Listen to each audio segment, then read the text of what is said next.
नमस्कार, मैं doctor Naresh Kumar, scientist, national weather forecasting centre new Delhi.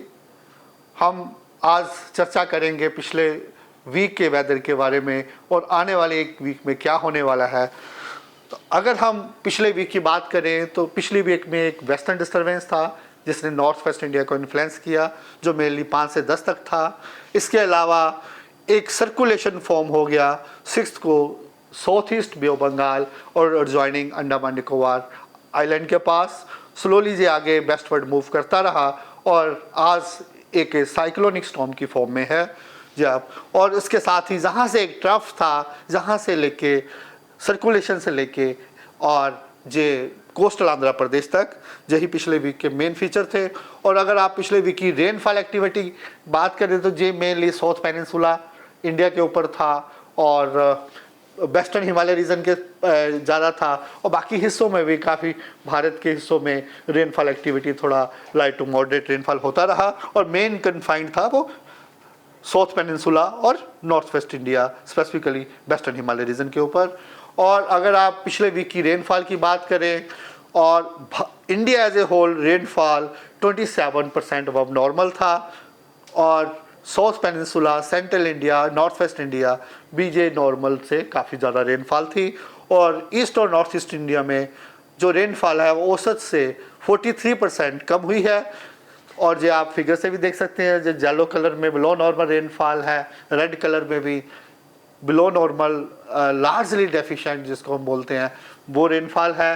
अगर आप पूरा season as a whole mean 1 March से लेके आज तक की बात करें तो ये जो रीजन है नॉर्थ ईस्ट इंडिया में ही mainly below normal rainfall activity है, तो जिसके कारण आप फिगर में भी देख सकते हैं, टेबल में भी देख सकते हैं, ईस्ट और नॉर्थ ईस्ट इंडिया में रेनफॉल है वो 31% बिलो नॉर्मल है। होवर एज अगर हम इंडिया एज ए होल बात करें जो 28% अबव नॉर्मल रेनफॉल चल रही है as a season as a whole. अगर आप आज की बात करें, एक साइक्लोनिक स्टॉर्म्स है जो आप फिगर में देख सकते हैं, जिसकी पोजीशन अभी south east bay of Bengal में है, मोखा नाम है उसका। वहाँ से एक ट्रफ है जो जिसकी सर्कुलेशन से लेके हमारा आंध्र प्रदेश कोस्ट तक है। दूसरा एक वेस्टर्न डिस्टर्बेंस है अभी ईरान के ऊपर है, वो एज ए ट्रफ दिख रहा है, और इनके प्रभाव से ही हम थोड़ा रेनफॉल एक्टिविटी एक्सपेक्ट कर रहे हैं। स्पेसिफिकली वेस्टर्न हिमालय रीजन में रेनफॉल एक्टिविटी WD के कारण हो सकती है, और इस ट्रफ के कारण हमारी साउथ पेनिनसुला में रेनफॉल एक्टिविटी हो सकती है। अब थोड़ा सा हम साइक्लोनिक स्टॉर्म्स मोखा के बारे में डिटेल में बात करते हैं, और जो अभी इसकी जो पोजीशन है as on 11:30 hours as of today, अभी ये south east bay of Bengal पे था, जिसका पोर्ट ब्लेयर से 510 किलोमीटर डिस्टेंस था। आप जो फिगर से भी देख सकते हैं, और ये हम एक्सपेक्ट कर रहे हैं कि जब भी नॉर्थवर्ड मूव करेगा और ग्रेजुअली इंटेंसिफाई एक सीवियर साइक्लोनिक स्टॉर्म की फॉर्म में चला जाएगा, जो आज ही हम इवनिंग तक उम्मीद कर रहे हैं। और इसके बाद वेरी सीवियर साइक्लोनिक स्टॉर्म्स हम उम्मीद कर रहे हैं जो 12th को बनेगा। इसके बाद जैसे आप फिगर में भी देख रहे हैं, ये सिस्टम रिकर्व करेगा और उसके बाद म्यांमार कोस्ट की तरफ मूव करेगा, और थोड़ा इसके बाद फिर इंटेंसिफाई हो सकता है। जो हमारा एक्सपेक्टेशन है जो साउथ ईस्ट बांग्लादेश और north Myanmar coast close to Sittwe noon of 14th को क्रॉस करने की संभावना है, विद मैक्सिमम जो सस्टेन विंड है 150 से 160 किलोमीटर पर आवर्स के हिसाब से। और अगर इस सिस्टम के रिलेटेड जो रेनफॉल एक्टिविटी की बात करें, अंडमान निकोबार में आने वाले 2-3 दिनों में रेनफॉल हो सकती है। आज हैवी हम उम्मीद कर रहे हैं, हैवी मीन 6.5 सेंटीमीटर तक। उसके बाद हम वेरी हैवी एक दिन 12th को भी हम उम्मीद कर रहे हैं, वो आपका 12 सेंटीमीटर तक रेनफॉल है। उसके बाद फिर 1-2 दिन हैवी रेनफॉल एक्टिविटी हो सकता है।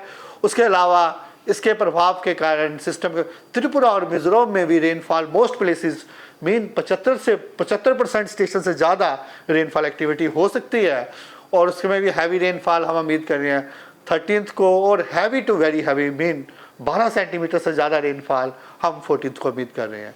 इसके अलावा नागालैंड, मणिपुर, साउथ असम भी हम उम्मीद कर रहे हैं कि 14th मई को हैवी रेनफॉल हो सकती है।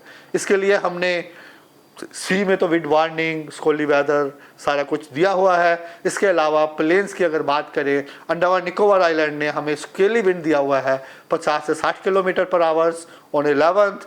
त्रिपुरा, मिजोरम और साउथ मणिपुर में भी हमने जे 50 से 60 किलोमीटर प्रति घंटा की तरफ से हमने जो वार्निंग दे रखी है वो 14 मई को हो सकती है। तो ये फिशरमैन वार्निंग है जो आप फिगर्स में देख सकते हैं।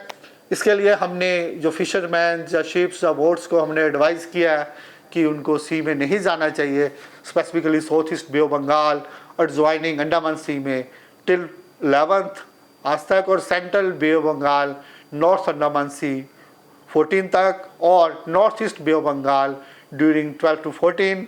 और जो लोग central bay of Bengal, north Andaman sea में है, दे आर एडवाइज्ड कि वो कोस्ट में वापस आ जाएं।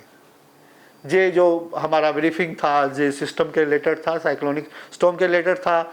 अगर आप भारत के बाकी हिस्सों की बात करें, जैसे मैं अभी बता रहा था, नॉर्थ वेस्ट इंडिया में रेनफॉल हम उम्मीद कर रहे हैं हल्का फुल्का रेनफॉल हो सकता है 12 से लेकर 14 तक वेस्टर्न डिस्टर्बेंस के कारण। इसके अलावा केरला जो हमने एक ट्रफ बताया है जो साइक्लोन से लेके आंध्रा तक है, उसके प्रभाव से जहाँ पे हल्का फुल्का रेनफॉल और थोड़ा बहुत हैवी रेनफॉल भी हो सकता है हफ्ते के पहले 2-4 दिनों में ही। ये जो हमने उम्मीद कर रहे हैं कि तमिलनाडु और केरला में आज हैवी रेनफॉल हो सकता है। इसके अलावा आने वाले 2-3 दिनों में light to moderate rainfall continue होने की उम्मीद है। अगर हम वीक 2 की बात करें, मीन 18 से लेकर 24 मई तक, तो हमारा अनुमान है कि एक फ्रेश वेस्टर्न डिस्टर्बेंस आएगा जो वेस्टर्न हिमालय रीजन को light to moderate rainfall activity कुछ दिन दे सकता है। इसके अलावा अगर हम बाकी हिस्सों की बात करें, नॉर्थ ईस्ट इंडिया में भी scatter to fairly wide spread mean 25 से लेके 75% स्टेशनों में रेनफॉल एक्टिविटी हो सकती है, लाइट टू मॉडरेट रेनफॉल हो सकती है। इसके अलावा भी हल्की फुल्की रेनफॉल साउथ पेनिनसुला में भी हो सकती है। और अगर हम overall India as a whole बात करें तो रेनफॉल नॉर्थ वेस्ट, सेंट्रल और नॉर्थ ईस्ट इंडिया में जो औसत से ज़्यादा रेनफॉल होने की उम्मीद है, और साउथ पेनिनसुला और ईस्ट इंडिया में रेनफॉल औसत से कम होने की उम्मीद है। अब अगर हम टेम्परेचर की बात करते हैं, पिछले वीक हफ्ते के कुछ दिन मीन स्पेसिफिकली पिछले 2-3 दिनों में हम बिहार, वेस्ट बंगाल में हीट वेव ऑब्जर्व कर रहे हैं। हीट वेव मीन हम ये कहते हैं कि जब टेम्परेचर्स नॉर्मल से 4.5 से ज़्यादा हो और कम से कम 2 दिन हो तो उसको हम हीट वेव कहते हैं, वो रियलाइज़ हो रही है। अगर हम आने वाले दिनों की बात करें तो हमारा अनुमान है कि टेम्परेचर जनरली ऑलमोस्ट पूरे इंडिया में ही नियर नॉर्मल रहेंगे स्पेसिफिकली, और जो टेम्परेचर 4 से 6 डिग्री अब आप नॉर्मल रहने की उम्मीद कर रहे हैं वो हम कर रहे हैं कि स्पेसिफिकली ईस्ट इंडिया में, गुजरात में, मध्य महाराष्ट्र एंड उस हिस्सों में, कोंकण में थोड़ा टेम्परेचर्स नॉर्मल से ज़्यादा रह सकते हैं। और अगर हम हीट वेव की बात करें, हम इसको आइसोलेटेड पॉकेट्स में 1-2 जगह गुजरात में हो सकती है, मध्य महाराष्ट्र में हो सकती है, बिहार और वेस्ट बंगाल में भी आने वाले 2 दिनों में हीट वेव हो सकती है, कोंकण में भी 11th को हो सकती है, और राजस्थान हम 12 और 13 को, और कोस्टल आंध्र प्रदेश हम 13 से 15 तक हीट वेव होने की उम्मीद कर रहे हैं।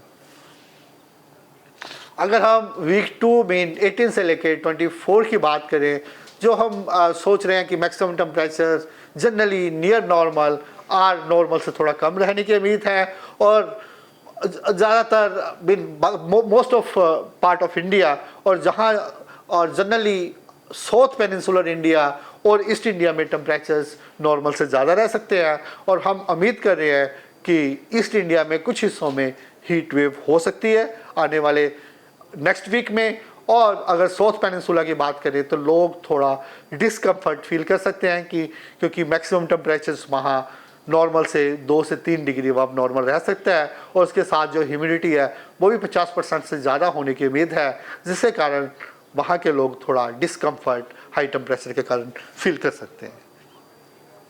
Thank you for listening.